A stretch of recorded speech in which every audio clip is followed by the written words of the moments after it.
La mauvaise nouvelle a été annoncée par le gouvernement à la mi-décembre. Le prix du gaz augmente de 4,4%. En revanche, pas de changement pour l'électricité.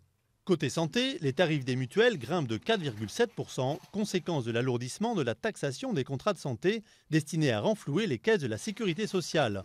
Et nouveauté en 2012, l'instauration d'un jour de carence pour les fonctionnaires en arrêt maladie. Autre mesure instaurée par le dernier plan de rigueur du gouvernement, le passage du taux réduit de TVA de 5,5 à 7%.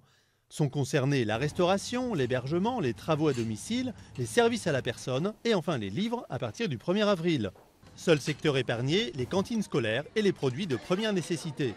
Conséquence de cette hausse de la TVA, les tarifs de la SNCF pour les TGV, les trains interrégionaux et les trains de nuit vont augmenter plus que prévu, plus 3,2% au 3 janvier. Les tarifs des transports en Ile-de-France grimpent eux aussi d'1,5%. Dans l'immobilier, le prêt à taux zéro ne concernera plus désormais que l'accession à la propriété dans le neuf. Quant à la réduction d'impôt liée au dispositif dit Cellier, destiné aux investisseurs qui achètent pour louer, elle est revue à la baisse. Côté revalorisation, le SMIC augmente légèrement, plus 5 € à 1 398 € brut par mois. Il avait déjà gagné 2% début décembre pour suivre l'inflation.